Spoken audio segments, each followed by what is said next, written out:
చెప్పండి. First time అనుకుంటా మనం కూర్చోవడం యెస్ సార్. ఇంటర్వ్యూకి. Yes sir.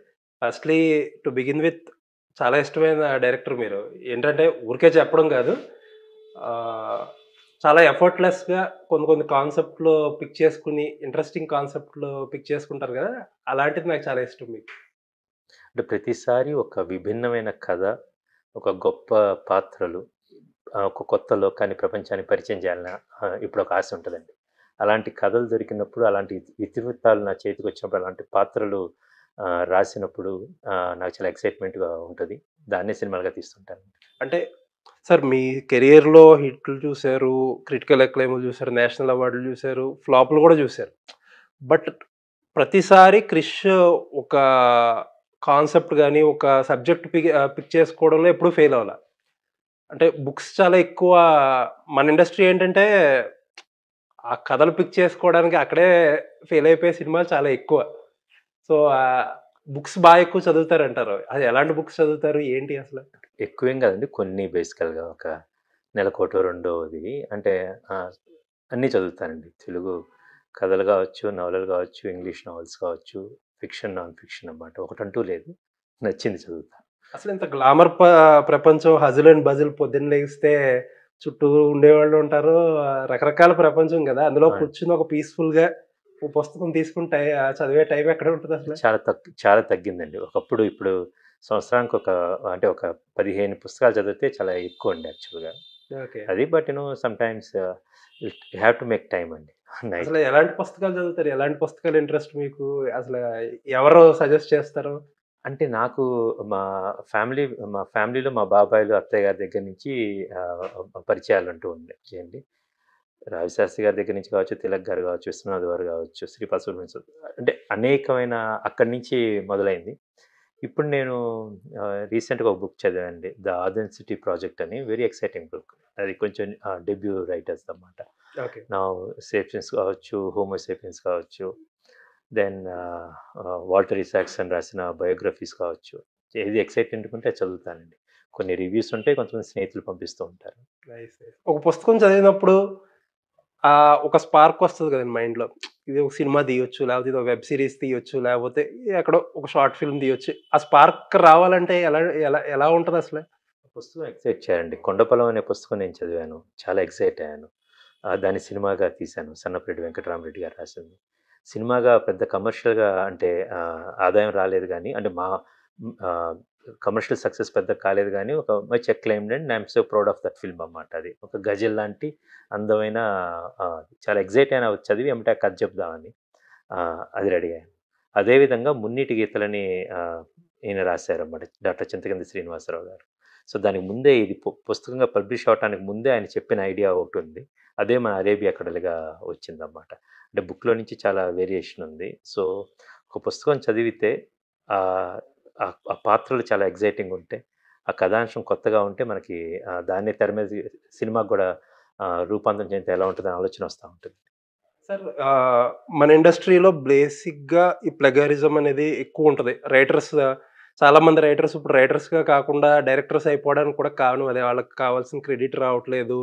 లేపోతే చాలామంది చిన్న చిన్న రైటర్స్‌కైతే సరైన రెమ్యూనరేషన్ ఇవ్వట్లేదని.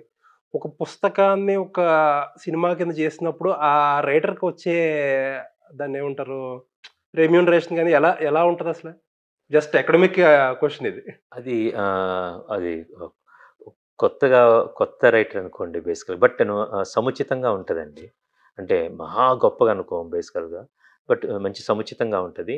ఇంకొక ఏంటంటే మన సినిమా ఇండస్ట్రీలో రైటింగ్‌కి మనం చాలా తక్కువ బడ్జెట్ పెడుతున్నామండి. Exactly. So, but at least now OTTs వచ్చినప్పుడు డెవలప్‌మెంట్ ఫీ ఉంటదండి అది. అది కొంచెం ఎక్కువొస్తుందన్నమాట. బట్ ఒక రచయిత కూడా 2, 3 సినిమాలు రాసి ఆయన సక్సెస్ అయితే గనక ఇట్ విల్ బి ఏ మళ్ళా ఫ్లరిషింగ్ సినిమా మైనస్. కష్టాలే ఇవి. సినిమా కష్టప్పుడు సాయిమాధవ్ బుర్రా గారున్నారండి. అవును. మొదటి సినిమా వచ్చినప్పుడు, ఆ మొదటి సినిమాని ఆయన అవకాశంలాగే చూసారన్నమాట. అవును. నేను 'కృష్ణవందే జయద్దురం' చేసాం. అప్పటికి ఆ స్థాయికి తగ్గట్టు అంటే మా స్థాయికి తగ్గట్టు, ఆ సినిమా స్థాయికి తగ్గట్టు ఎంత ఇవ్వాలో అంత ఇచ్చాం. ఇప్పుడు అదే సాయిమాధవ్ బుర్రా గారు నేను సినిమా స్టార్ చేస్తున్నప్పుడు గూడా రైటర్. స్టార్ రైటర్ ఆయనకి అది. ఇట్స్ ఆల్ అబౌట్ రచయితకి రచయితకి ప్లస్ సక్సెస్‌కి ప్లస్ తన బ్రాండ్ వాల్యూకి అన్నమాట. సో ఒక యాక్టర్‌కి ఎలాగ బ్రేక్ ఇంపార్టెంటో ఎగ్జాక్ట్‌లీ. రైటర్‌కి కూడా ఇంకా సినిమాకి వచ్చాక ఇంకా మళ్ళా ప్రతి అది వేరే. ప్రతివనే ఒక దర్శకుడికైనా అంతే, ఒక సినిమాటోగ్రాఫర్‌కైనా అంతే. మొదటి సినిమా దర్శకుడికి ఎంత ఇస్తారండి? అవును. ఇప్పుడు నా సొంత కంపెనీలోనే మొదటి సినిమాకి నాకు డబ్బులు ఇవ్వలేదు. అదే ఎంతో ఖర్చులకి ఇచ్చారన్నమాట. ఇప్పుడు నా ఓకే. సినిమాలో నా సొంత సినిమాలోనే రాజీవ్ గారు నాకు మా నాన్నగారు చాలా పెద్ద రెమ్యూనరేషన్ ఇస్తారు. సో, అవును. It's depending on the experience and things. Same with the writers.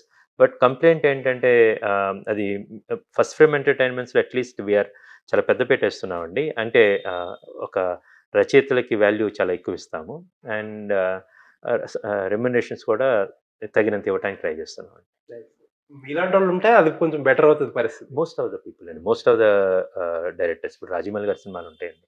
And రైటర్స్‌కి చాలా పెద్ద బడ్జెట్ పెడతారనమాట యాక్చువల్‌గా. అండ్ ఆయన అలా టీమ్స్ తయారు చేస్తారనమాట. అండ్ సేమ్ థింగ్ ఇప్పుడు మన సుక్కు గారి దగ్గర ఉన్నాము. ఎంతమంది ఉన్నారు ఆయన దగ్గర. అసిస్టెంట్స్ కూడా ఒక సీన్స్ తీసుకుంటా ఉంటారు. సో, ఆ వాల్యూ తెలిసినోళ్ళకి అందరూ ఇస్తున్నారండి. Okay. Okay. Nice. Nice. Sir coming to 'Ghaati' అసలు ఎప్పుడొచ్చింది ఐడియా? అసలా మిమ్మల్ని ఎక్సైట్ చేయడానికి ఏంటి? అంటే ఇది చింతకింది శ్రీనివాసరావు గారు చెప్పిన కథండి ఆయన. అండ్ చాలా లాంగ్ బ్యాక్ ఆయన ఈ కథ చెప్పారనమాట. చాలా ఎక్సైటింగ్‌గా అనిపిచ్చింది. ఈ ఈస్టర్న్ ఘాట్స్‌లో తూర్పు కనుమల్లో ఈ ఘాట్లలో ఘాటీలుంటారు. ఒక్కొక్క ఘాటీ భుజం మీద ఒక 100-150 కేజీలు బరువేసుకొని కొండలు దిగుతా సరుకు రవాణా చేస్తారు. ఇలాంటి వాళ్ళని ఒక కార్టెల్, ఒక శీలావతి అనే గాంజా ఆ ప్రాంతంలో పండే హైయెస్ట్ టీహెచ్ ఉన్న గాంజా ఆహ్, సరఫరాకి వాడుకుంటారనమాట యాక్చువల్‌గా. వీళ్ళు వాళ్ళ సర్వైవల్ కోసం అది చేస్తున్నారు. సో, ఈ మధ్యలో ఈ పర్వత శ్రేణులు గావచ్చు, ఒక తీవ్రమైన భావోద్వేగాలు గావచ్చు, ఈ మనుషులు వీళ్ళ మనస్తత్వాలు, వీళ్ళకున్న అస్తిత్వం కోసం వాళ్ళు చేసే పోరాటాలు గావచ్చు, వీటన్నిటి మధ్య ఒక చాలా గమ్మత్తైన కథ కనపడిందనమాట. దాన్ని then we developed it and ఈ సె ఈ ఈ ఈ ప్రపంచాన్ని ఒక చాలా కొత్త ప్రపంచాన్ని ఆడియన్స్ చూపిద్దామని తయారయ్యామండి. సార్ జనరల్‌గా ఇలాంటి కథలొచ్చేదేంటంటే కొంచెం ఒక ప్రాంతం ఉంటది. ఆబ్వియస్‌లీ చాలా ఒక కొత్త దాన్నేమంటారు బ్యాక్ డ్రాప్ అది. బట్ కొంతమంది ప్రజలుంటారు. వాళ్ళేదో మంచో చెడ్డో ఒక జీవనాధారంగా ఒక దాని మీద ఉంటారు. వాళ్ళని ఎక్స్‌ప్లాయిట్ జేయడానికి ఎవరో వస్తారు.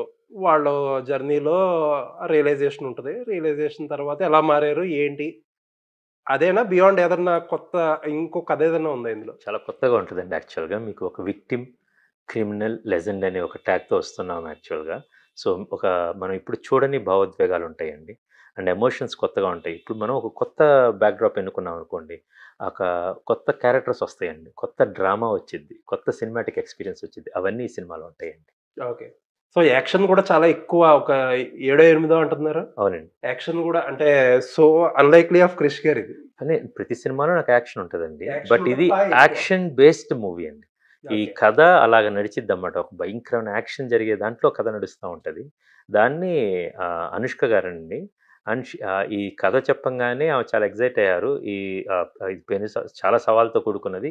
ఇందులో ఉన్న ప్రతీదీ కూడా ప్రతి యాక్షన్ మేము అన్ని భద్రతా చర్యలు తీసుకున్నాము. But everything she only did అని చాలా ఎక్స్‌ట్రార్డినరీగా పెర్ఫార్మ్ చేశారనమాట. అండ్ అనుష్క లాంటి ఒక సూపర్ స్టార్డమ్ ఉన్న ఆహ్, యాక్టర్‌ని పెట్టుకొని, ఇలాంటి కథ పట్టుకునేసరికి మాకు బాగా లంకె కుదిరిందండి. సో, ఒక 100, 150 కేజీలు మోసే ఘాటి. ఒక మనిషిని కొట్టాలంటే ఊరక కొట్టం కాదు. వాడిని ఎత్తేసేసిద్దనమాట అది. అవును. సో, ఇలాగా అన్నీ చక్కగా అమరినియి. అందుకని ఈ సినిమాలో దాదాపు ఒక 8 యాక్షన్ సీక్వెన్స్ చాలా పెద్ద యాక్షన్ సీక్వెన్స్‌లుంటాయి.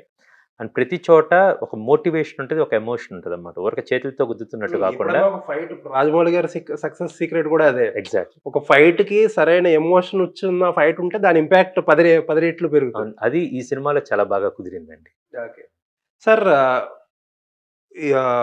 ఘాటి విషయంలో నాకు ఫస్ట్ టైమ్ ఎక్కడో కొన్ని విజువల్స్ చూడడానికొచ్చినప్పుడు నా మైండ్‌లో ఇది ఎక్కడ తీశారు? ఎక్కడైనా నార్త్ ఇండియాలో తీశారా? లేపోతే ఎక్కడన్నా బయటికెళ్ళి తీశారా? అనేది ఫస్ట్ వచ్చే ఆలోచన. బట్ ఇక్కడే మన ఆంధ్రప్రదేశ్ లేకపోతే ఒడిషా బోర్డర్‌లో అంటే చాలా సర్ప్రైజ్ అయ్యాను నేను యాక్చువల్లీ. నేనక్కడ ఎంత వర్జిన్ లొకేషన్స్ అంటే అక్కడికి వెళ్తే ఇండియాలో ఉన్నామా అన్న ప్రశ్న అండి బేసికల్‌గా. అంటే ఎంత సుందరమైన భారతదేశంలో చాలా ప్రదేశాలు మనమే ఎక్స్‌ప్లోర్ చేయలేదండి. అది కూడా మన ఊరు పక్కన ఉన్నాయన్నమాట. హుహు. సో, అరకు దాకా వెళ్ళాం గానీ అక్కడి నుంచి ఇంకో 40 కిలోమీటర్లు వెళ్ళలేదు. హుహు. సో, అటు పక్కన ఆ తూర్పు కనుమలు చాలా అద్భుతంగా ఉంటాయండి. అందంగా ఉంటాయి అక్కడ అసలు చూస్తా ఉంటేనే రోడ్లన్నీ మెలికలు తిరుగుతా ఉంటాయన్నమాట. ఆ ఘాట్‌లో ఆహ్, ఆ కొండ దారులన్నీ చాలా గమ్మత్తుగా ఉంటాయి. ప్లస్ అక్కడ అద్భుతమైన సెలయేళ్ళండి. లేక్స్ చాలా బ్యూటిఫుల్‌గా ఉంటాయి. మన సినిమా ట్రైలర్‌లో కూడా కొన్ని చూపించాం. మీరు సినిమాలో చూడబోతున్నారు. అండ్ మేము ఈస్టర్న్ ఘాట్స్‌లో హైయెస్ట్ పీక్ పాయింట్ డియోమాలి అని ఉండండి. దేవమాలి అన్నమాట. అక్కడ షూట్ చేసాం. అక్కడ ఆ సన్‌రైజెస్ అండ్ సన్‌సెట్సే చాలా బ్యూటిఫుల్‌గా ఉన్నాయి. ఇవన్నీ రియల్ లొకేషన్స్‌లోకెళ్ళి షూట్ చేసేసరికి ఈ యాక్షన్ గూడా చాలా కొత్తగా కనపడింది. At the same time cinema గూడా చాలా రిచ్‌గా తయారైందండి.